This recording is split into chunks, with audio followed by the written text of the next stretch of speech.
In-depth journalism in the Memphis community, the Daily Memphian is of Memphis, not just in Memphis, and seeks to tell the stories of this city. TheDailyMemphian.com. Truth in place.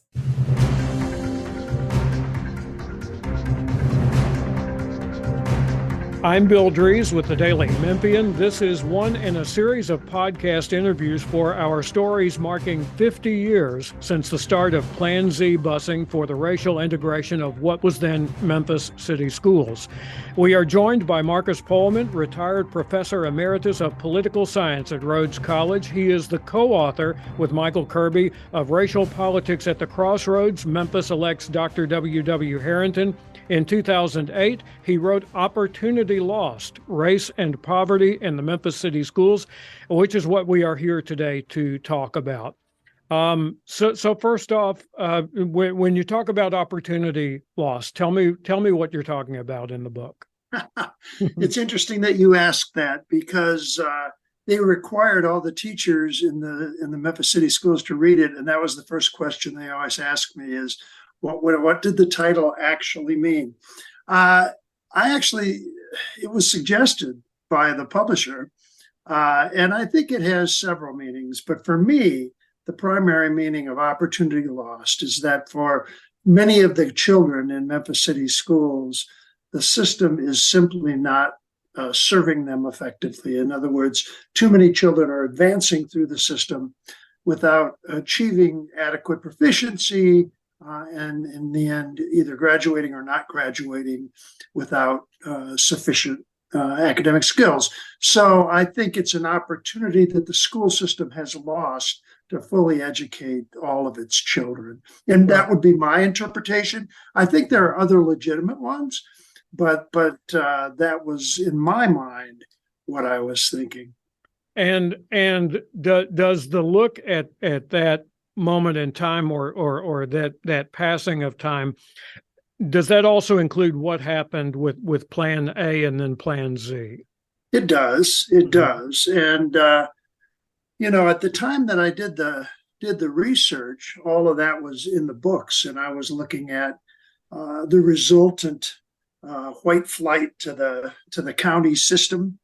And although it's become common knowledge now that the city was always spending more per student than the county was and achieving far lower achievement numbers. But at the time I did the research, I think there was a lot of presumption the county was spending a whole lot more money to achieve those results, and it was not true.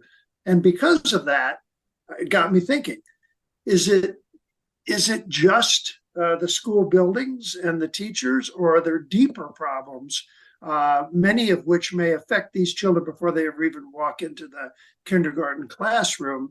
And I think we saw through that whole litany of effort to desegregate and then later consolidate and so on, that the problems run much deeper. It's not to say that those things didn't need to happen, but they were necessary but not sufficient. And I think we see today some of the long-term results of that. But it was a very trying time, as you know from the research you're doing in this podcast, and it tore the city and the school system apart. And I'm not sure it ever recovered. Whether there was any other way to do it, we can talk about that in this podcast. To the day she died, Maxine Smith felt that it was all necessary in order to make white Memphians take the public school system seriously. I think there's some room for disagreement, and I'm happy to talk about some of those other alternatives that might have been pursued, that might have ended up with a better desegregation result, but we can get to that. Mm-hmm. And yes, from talking with Maxine Smith, who was the executive secretary of the Memphis branch NAACP, the Yes. driving force behind busing as a solution to the integration of schools. We should also mention that Plan A and Plan Z were plans proposed by Memphis City Schools. There was also another plan that the court really didn't think very much of, but it was called the Memphis Plan, and that was more or less voluntary. Is that one of the alternatives that you're talking about? Well, that was the very first one. When the state finally sort of reacted to Brown v. Board of Education, saying you've got to do something, right? You've got to move towards a unified system. They tried to do it by voluntary transfer. I recognize that was going to be a very slow go. And what they found out early on is some of the white schools simply wouldn't take, for one reason or another, some of the black students who wanted to come there. So it had to be voluntary at both ends. I mean, if students wanted to voluntarily move, the schools needed to accept them. And that wasn't always the case. So it got a little more complicated rather quickly. Ideally, it would all be done voluntarily. I think it became clear within years that wasn't going to be enough, and the courts recognized that. I was actually referring to something that one of the things I've toyed with is, what if we had only done one-way busing? And I understand Maxine's argument very well. But it almost seemed that two-way busing was doomed to fail. It wasn't just in Memphis. It failed in Boston. It failed in Chicago. It failed many places, simply because white parents were not going to let their white kids get on school buses and go to schools that they found or they perceived to be inferior. Mm-hmm. And as long as that was the reality, I think two-way busing was probably doomed. So one way means that black students would have gone to predominantly or all white schools. Yes, if they chose to. I certainly wouldn't have coerced it, but given them that opportunity might have been a step that I don't know was ever fully considered. It seems racially discriminatory on its face, right? That you're only making the black kids get on a bus. People forget, when busing was ordered, the school system didn't even own a bus. Mm-hmm. They were going to have to spend millions of dollars on buses. And then the idea that only black kids have to ride a bus clear across town and white kids don't. I understand that was hereditary, heretical, I guess is the term.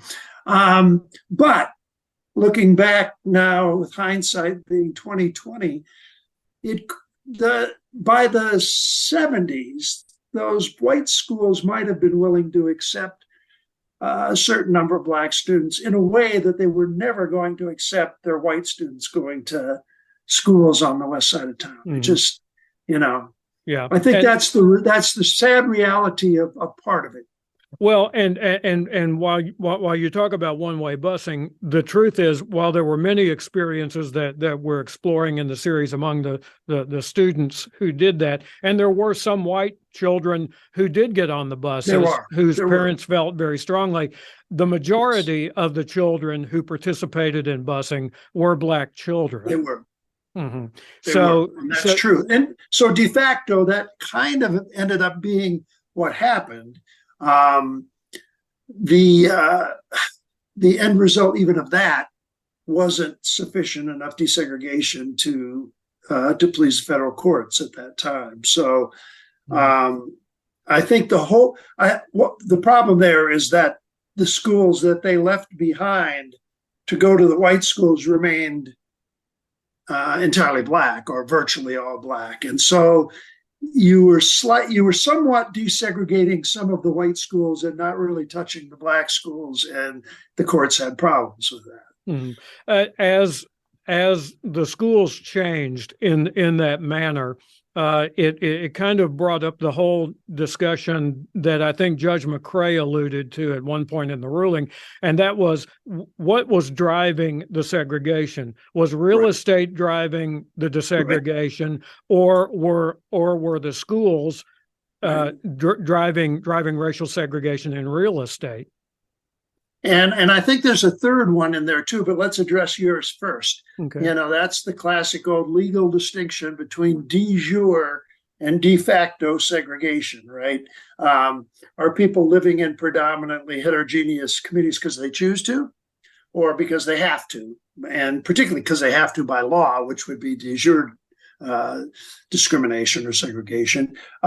So the judge had to decide quickly, or fairly quickly, was the resultant segregation after the busing attempts and so on were tried, the result of residency.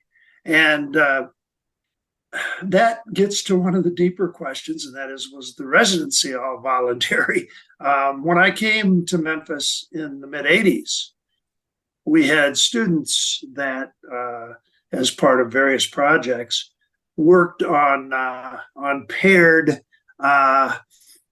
real estate testing, where they would go, where a young Black group and a young white couple would go and be quoted very different prices or steered in very different ways. That was in the 80s that people were caught.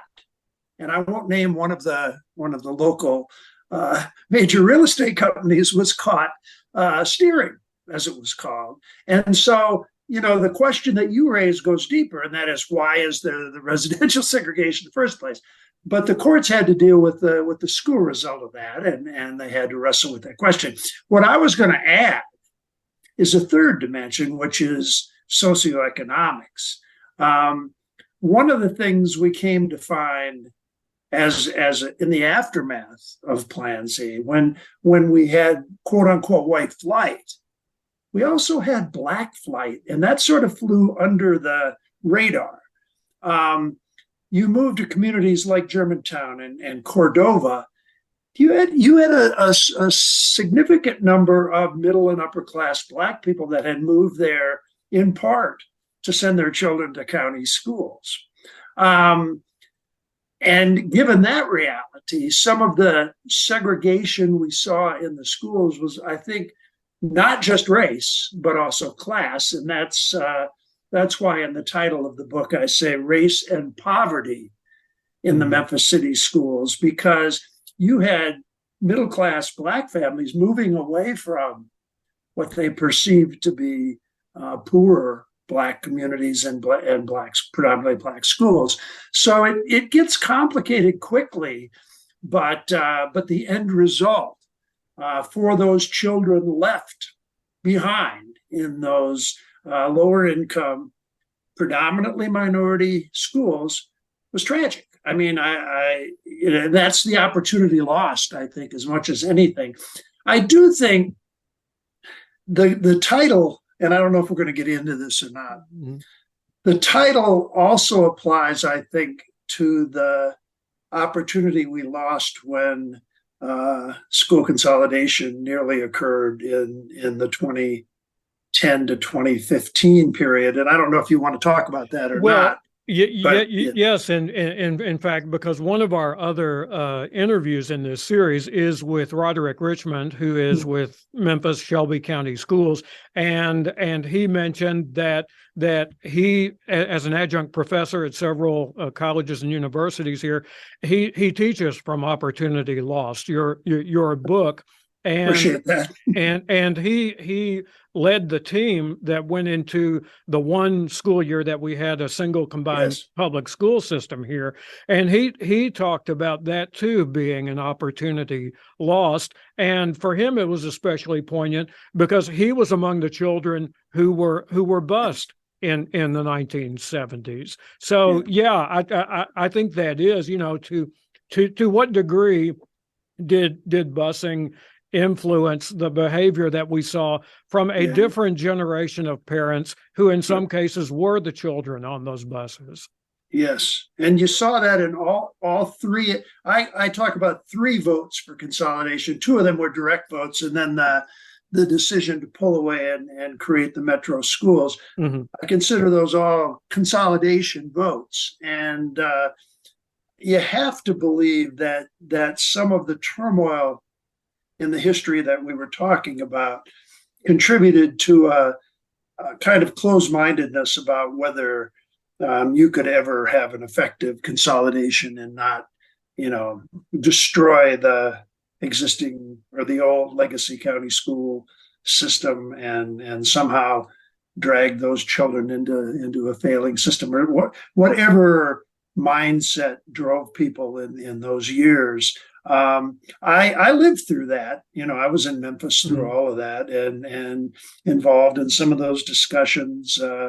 I actually, myself and Daniel Keel and Dr. Harrington and some other people went around to various churches and talked to people about the vote to give up the charter in the first place, and then some of the subsequent discussions that went on. So I live out, not as a student, but I live that as an author and an advisor. And the concerns were very real, and I think some of them just simmered from back in the 70s, even though it was a new generation.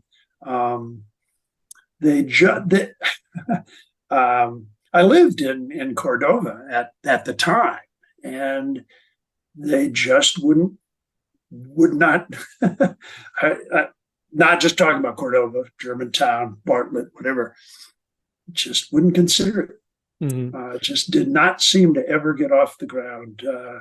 The idea that maybe we shouldn't do the metro schools, we should give at least 5 years to see where the pieces fell in the consolidated Shelby County schools, just didn't seem to ever have a prayer. And I think in retrospect, even though we're talking about a shorter period of time, some of the folks who were for the merger have acknowledged in the years since that they did not expect the aggressive reaction and the quick move to demerger, and that kind of leads me to wonder if Maxine Smith and other folks who were advocates of busing and remained advocates for busing, if they anticipated the amount of white flight that was seen in the 70s. Now, to the extent that you had what amounted to a private set of church schools that sprang up almost overnight. Just in church basements, everywhere you could go. I mean, the idea that the Memphis City school system was basically 50-50, white and black, and within a couple years, virtually, I forget, I've got the numbers in the book, but like 80% of the white students were gone, something like that. It was remarkable. It would be interesting. I never asked Maxine that question directly. Dr. Harrington's still around. You might ask him, because he was right in the middle of it as well. It's probably hard to think back and not be colored by all we know that did happen. But I don't know. And in talking to Maxine, I asked her directly, given what did happen, would you have done it all again? And she said yes. So, did she anticipate that it would be as intense as it was? I don't know, but it didn't change her mind about the need to try. And she might, were she still around, argue that the community has taken the Memphis City Schools more seriously as in terms of resources and attention, but it hasn't broken down the racial and economic divisions within the community. But by the same token, the schools, the public schools that are in the 6 suburban towns and cities are not the rural schools that they were in the 1970s either. And there is a degree of diversity in those school systems now. Yes, I think something like 20% on the average or something like that. It's interesting. One of the things I do in the epilogue to the book, which was the second edition, I felt like I needed to do after the metro schools and all that occurred. Right. The numbers look, except for that one, the numbers look very similar. The old legacy Shelby County School numbers and the consolidated metro school numbers look a lot alike in terms of their contrast to the city, but those metro students that would have been in the legacy county school system are more racially diverse. And, I think that goes to a point I was making before. White flight was not just white. It was flight. And a number of the people that left were some of the better off African Americans. Right. And that had repercussions. In particular, the case that comes to mind for me is in the Klondike area of North Memphis, where you had Northside High School, which was kind of a mega school of its time. And after busing, a lot of kids came out of that neighborhood and went to schools in Frazier as a result of the Plan Z assignments. And that neighborhood declined, and it's just now finding a way to make its way back. Yes. Mm-hmm. Yes. So, yeah. So, for all of the talk about what happened in other cities, did any city that you've reviewed do busing right? Let's see. I haven't looked at enough of them and in the kind of depth that I looked at Memphis to really say one way or the other. But I don't know of a city that came out of the busing era with a effectively desegregated unitary school system. I don't know of one. There may have been one. I do not know of one. Some of it may have had to do with whether the division was as stark socioeconomically as ours was as well. The low-income Black communities in Memphis are some of the poorest of low-income communities anywhere in the country. And so that racial contrast took on that socioeconomic dimension and really made it more intense, I think, in Memphis. Memphis also had the Crump tree. I don't want to mesh the two books too much here, okay. but had the Crump dimension of bringing African Americans into the political system earlier than a lot of other southern cities, not necessarily northern cities, but southern cities. And so Memphis was a strange test case for a lot of this. And you have to wonder if it had occurred in, maybe 5 years later, or outside all of the turmoil that surrounded the federal busing orders, might have been more possible in a city like Memphis than it would have been in a Birmingham or a Atlanta or someplace, I don't know, or even a Boston or Chicago. Because I think, Memphis had some elements that might have made it conducive. And that's one of the reasons I was very disappointed, actually, to share a personal view, step off of my analytical high horse for a second. But living through the shall we call it consolidation period of the 2010s, or giving up the charter, it was very disappointing to me. I felt like it was an opportunity lost there as well. I agree with Dr. Richmond. I thought we were on the verge of overcoming a lot of the past. We had a way that we could sort of override the socioeconomic dimension to this, because everybody would be in the same school district. We would have had all kinds of opportunities for specialized schools and electives and so on. And what got lost there in part, I think, is the federal mandate for desegregation was vacated in 2009. So we weren't even under a federal desegregation order when all this occurred.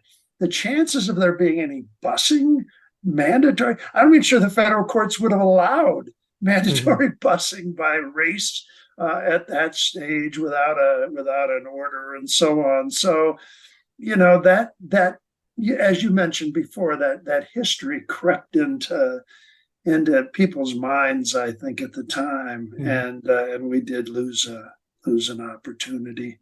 Right. Right.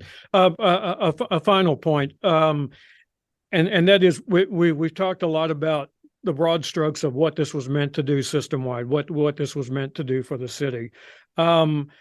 So many of the students I've talked to from then have said, no, we don't think it met the goals, and the goals were pretty basic goals in terms of their aim, but they feel like the individual experience for them, black and white, what was worth it. So is there some place in looking back on this to say that there's value in those individual experiences, even if this didn't meet the broad goals? Well, I would certainly, I could understand that. Particularly as divided as the communities were at the time. I mean, it's really mind-boggling to think just 50 years ago that the schools were segregated by law. Mm-hmm. Right? I mean, you weren't allowed to go. And the fact that we broke that barrier from Brown v. Board of Education up until the 1960s, that was a very both turbulent and enlightening period to live through, I think, for all of us. And it sensitized us to things. For better or for worse, made us aware of just how intense some of the hostility was. But I certainly could understand that people that lived through it on the ground, meaning the students that got on a bus or experienced. I had a friend who played basketball at the time and talked about the first interracial basketball games, right. And it was like walking onto the moon. I mean, you didn't know what was going to happen, and the crowds were tense, and in most cases nothing happened. They just played basketball. Mm-hmm. And that had, even if you weren't one of those students on the court, that whole recognition that you could have people going to school together and playing sports together, and it wasn't as dangerous or whatever as some people had cooked up in their minds, had to be a positive, both for the people that experienced it directly and the people that watched it, which again makes me sad that we didn't give consolidation at least 5 years, and decided at that point, did it play out like we were afraid those basketball games would, or did it actually turn into something that could have been positive? Right.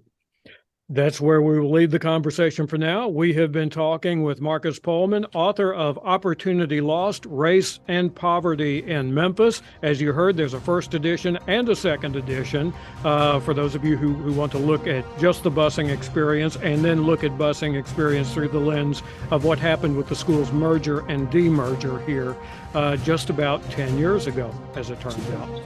I'm Bill Dries. This is the Daily Memphian.